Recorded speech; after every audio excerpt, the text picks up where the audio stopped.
સદગુરુની અસીમ કરુણા. રમીની 58. તે સુત માન હમારી સેવા, તો કહું રાજ દેહું હો દેવા. અગમ દગમ ગઢ દેવું છુડાઈ, ઓરો બાત સુનું કછુઆઈ. ઉત્પત્તિ પરલય દેવું દેખાય, કરું રાજ સુખ બિલસો જાય. એકો બાર ન હોય એ બાકો, બહુરી જન્મ ન હોય કે તાકો. જાય પાપ સુખ હોય હે ધના, નિશ્ચય બચન કબીર કે મન્ના. સાખી સાધુ સંત તેજના, જીનો માનલ બચન હમારા. આદિ અંત ઉત્પત્તિ પ્રલય, દેખું દ્રષ્ટિ પસાર. આનો ભાવાર્થ કે હે પ્રિય શિષ્ય, હું તારી સેવા કરવા માગું છું, તું તે સ્વીકાર. હે દેવ, હું તને સ્વરૂપ પરિસ્થિતિ રાજ્ય આપી રહ્યો છું. હું તને પરોક્ષ અને પ્રત્યક્ષ તેમજ દેવવાદ તથા વિષયાશક્તિના કારણવાસથી છોડાવી દઈશ. હે પ્રિય શિષ્ય, તું નજીક આવીને બીજી પણ કેટલીક વાતો મારી સાંભળ. તને જન્મ મરણનું રહસ્ય હું જણાવી દઈશ, જેથી તું તેનાથી છૂટીને અપરોક્ષ સ્વરૂપ સ્થિતિમાં સ્વરાજ્ય સુખમાં સદાય મગ્ન રહીશ. પછી તો તારો એક વાળ પણ વાંકો નહીં થાય. તું જીવનભર જીવન મુક્તિના આનંદમાં વિહાર કરતા કરતા અંતે જન્મ મરણના ચક્કરમાંથી સદાયને માટે મુક્ત થઈ જઈશ. તારા બધા પાપો ધોવાઈ જશે અને તને અનંત સુખની અનુભૂતિ થશે. કબીરને આ પાકી વાતને તું માન. જેમણે મારી વાતો સ્વીકારી હોય તે જ સાધુ છે, તે જ સંત છે. હું તમને જન્મ મરણ ઉત્પત્તિ પ્રલયનું રહસ્ય એવી રીતે સ્પષ્ટ સમજાવીશ કે તમે વિવેકની આંખો ખોલીને તેને સારી રીતે જોઈ શકશો. આની વ્યાખ્યા: સમીક્ષ વ્યક્તિ આ રમીની વાંચીને એમ કહી શકે છે કે આ પૂરી રમીની કબીર ગર્વપૂર્વક કહી છે. પરમાર્થ પથમાં જિજ્ઞાસુ, મુમુક્ષત્વ, સાધુત્વ, સંતત્વ આ 4 સ્તરો પછી ગુરુપદ આવે છે. પેલા માણસને સત્ય જ્ઞાનની જિજ્ઞાસા એટલે કે જાણવાની ઈચ્છા થાય છે. આ જાણી લીધા પછી મુમુક્ષા એટલે કે મોક્ષની ઈચ્છા થાય છે. ત્યારે પછી સાધક કરતાં કરતાં સાધુત્વ જીવન વિતાવે છે. આ 3 સ્તરો પછી સંતત્વ આવે છે, જે નિષ્કામ દશા તથા જીવન મુક્તિની સ્થિતિ છે. આ સ્થિતિ સંસારથી પૂર્ણ અનાસક્તિ દશા છે. આ સ્થિતિએ પહોંચ્યા પછી સાધક માટે કોઈ બંધન રહેતું નથી. આવા પુરુષ મહાન સદગુરુ છે.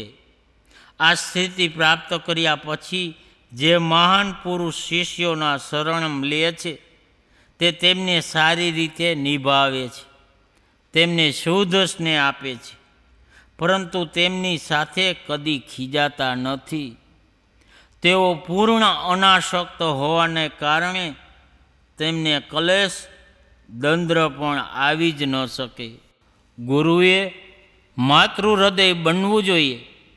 તેમના હૃદયનું વ્યાહાલ શિષ્યો માટે સદાય છલકાતું રહે. આના પરથી કોઈએ એવો ભ્રમ ન કરવો કે તેમનું મમતાળું બનાવવાનું કહેવામાં આવે. ખરેખર પૂર્ણ અનાસક્ત ગુરુ જ શિષ્યોને પ્રેમ આપી શકે છે. આસક્ત વ્યક્તિ તો થોડો સમય મમતા કરે છે, અને જો મનમાં વિધન પડે તો દ્વેષ કરે છે.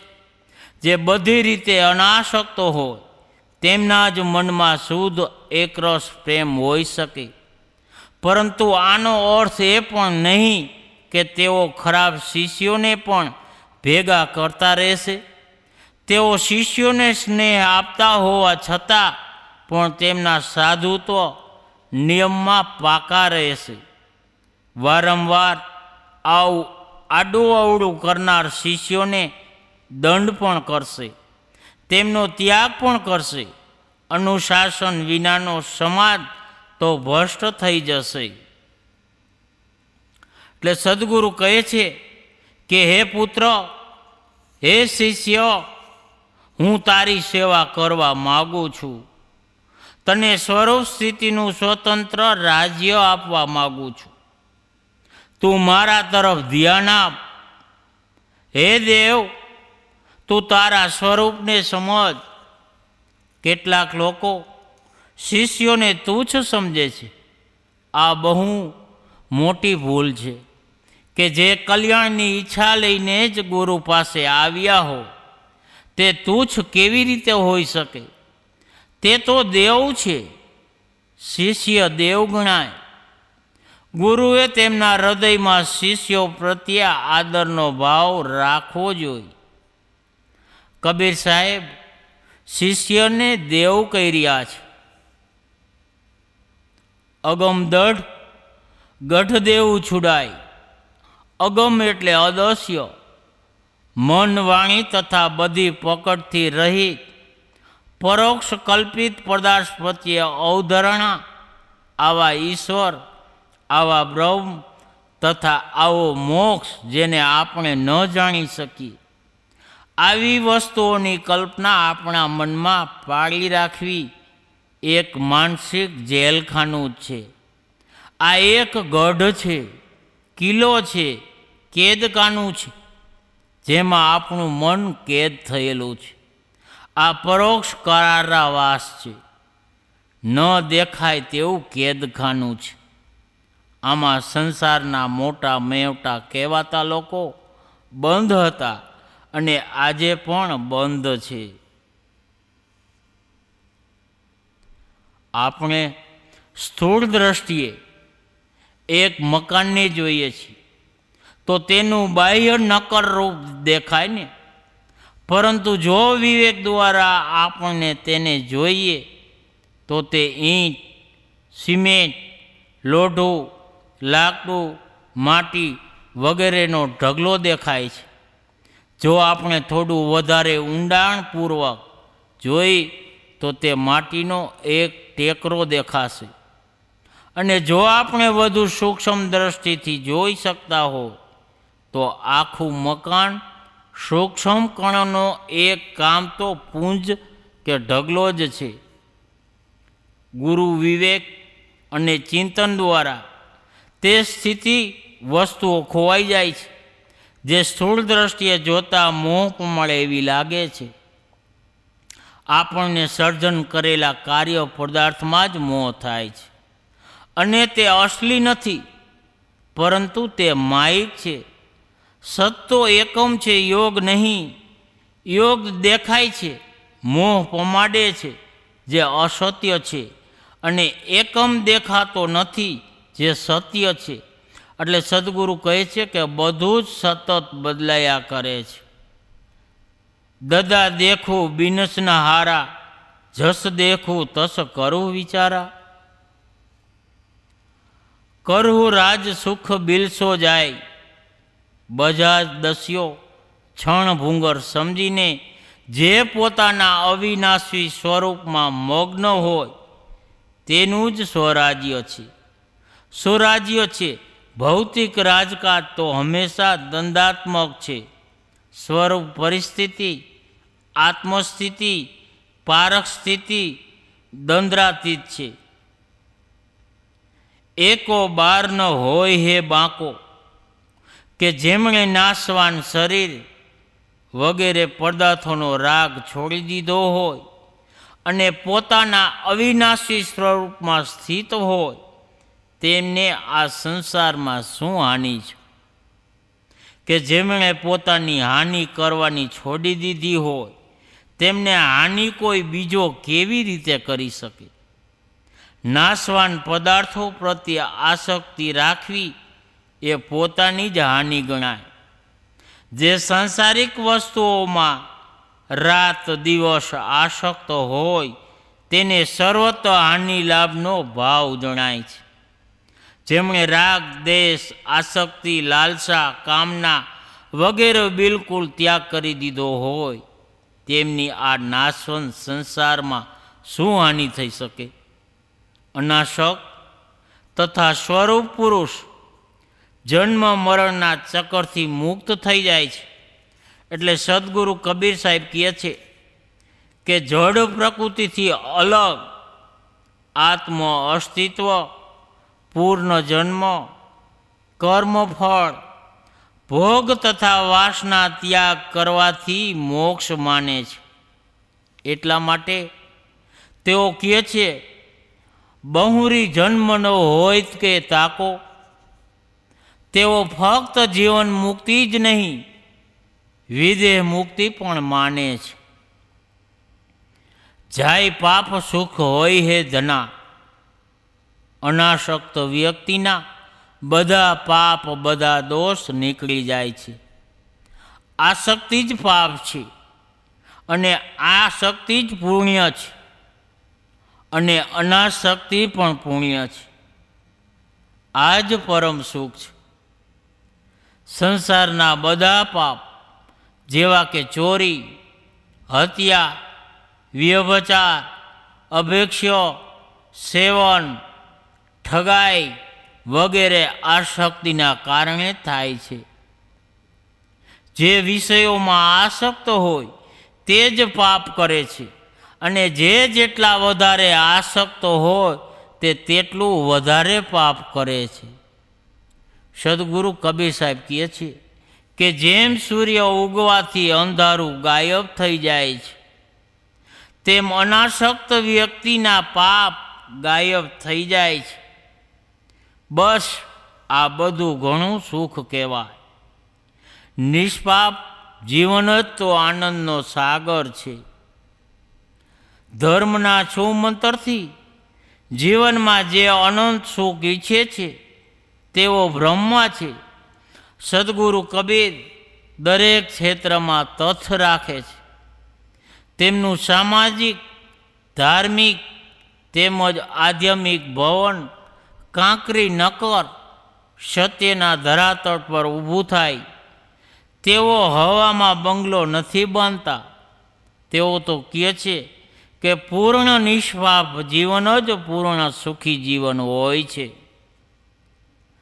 આનંદથી ભરેલું જીવન બધાને ગમે છે, પરંતુ દિગ્ભ્રમિત માણસ તેને વિષયોની ગંદકીમાં શોધે છે અને એના માટે છળકપટ કરે છે. બીજાના હકો પડાવી તો સંસારના સુખો વધુ મળી શકે અને ચોક્કસ જ તે સુખનું નહીં પણ દુઃખનું રૂપ પણ ધારણ કરે છે. તમે ચોક્કસ સમજી લો કે બીજાને દુઃખી કરીને સુખી નહીં થઈ શકો. જીવન જેટલું નિષ્પાપ થતું જાય એટલું સુખી થતું જાય છે અને જો સંપૂર્ણ નિષ્પાપ થઈ જાય તો પૂર્ણ સુખી થઈ જવાય. સદગુરુ કહે છે, નિશ્ચય વચન કબીર કે મન્ના. કબીરની આ વાત ખાતરી કરીને માનો. કાવ્ય કે ગ્રંથમાં ગ્રંથકાર દ્વારા પોતાના માટે ત્રીજા પુરુષ રૂપે કહેવાતું પ્રચલન પ્રાચીન કાળથી ચાલ્યું આવ્યું છે. જો કબીર સાહેબ કહેતા હોય કે આ મારી વાત પાકી કરીને માનો કે નિષ્પાપ જીવન જ સુખી જીવન છે, તો આ કથનમાં ખોટું શું છે? આ જ તો તથ્ય છે અને તથ્ય પર ભાર આપવો એ બરાબર જ છે અને સત્યપાત્ર શિષ્યો માટે આ વધુ સ્વાભાવિક છે. साधु संच ते ही जना जिन्हें मानल हमवचन हमारा। जे मारी वातो माने तेज साधु छे, तेज संत छे। एम पण बनी शके छे के कबीर साहेब तेमनी सामे उभेला शिष्योने सत्य ज्ञान तथा सदाचार पर भार आपवा माटे कीधुं के जे स्थान भेद गर्वकीत जेवुं लागे छे, परंतु तेना स्थाने तो ते बराबर ज रह्युं होय। परंतु आ पंक्तिनो अर्थ आटलो संकुचित नथी। खरेखर कबीर साहेब एवा विराट पुरुष हता के तेमनुं व्यक्तित्व ओगळीने गुरुनुं समष्ट रूप थई गयुं होय। तेओ पोतानामां सर्व सद्गुण तथा सर्व सद्गुरुओमां पोताने जोता हता। तेमनो कहेवानो अर्थ ए लागे छे के जे सद्गुरुना वचनों स्वीकारता हो, अनुशासन में चालता हो अने तेमना उपदेश प्रमाणे जीवन जीवता हो, तेज साधु छे, तेज संत छे। अहीं सद्गुरु कबीर गुरुनु समस्त रूप छे। निष्काम सद्गुरुनी शरणागति, अनुशासन, उपदेश, प्यार संरक्षण में रहीने ज साधु संत तथा भक्त सौनु कल्याण छे। आदि अंत उत्पत्ति प्रलय देखू दृष्टि पसार। जो तमे सद्गुरुना उपदेश ने जीवन में उतारी लेशो तो तमारी बंध दृष्टि खुली जशे। तमे तमारी विवेक दृष्टि, जन्म मरणनु रहस्य तथा संसारना उत्पत्तक प्रलयने एटले एनी सतत परिवर्तनशीलता ने जोई शकशो। तो तमे जाणी शकशो के तमे फक्त अचल छो अने तमारी चारे तरफ समुद्रना तरंगोनी जेम बाकी बधी वस्तुओ बदलाई रही छे। ते समये तमे तमने तमारा पोताना निर्विकार तथा बाकी बधी जड़ वस्तुओने परिवर्तनशील समझीने शोकथी तमे मुक्त थई जशो।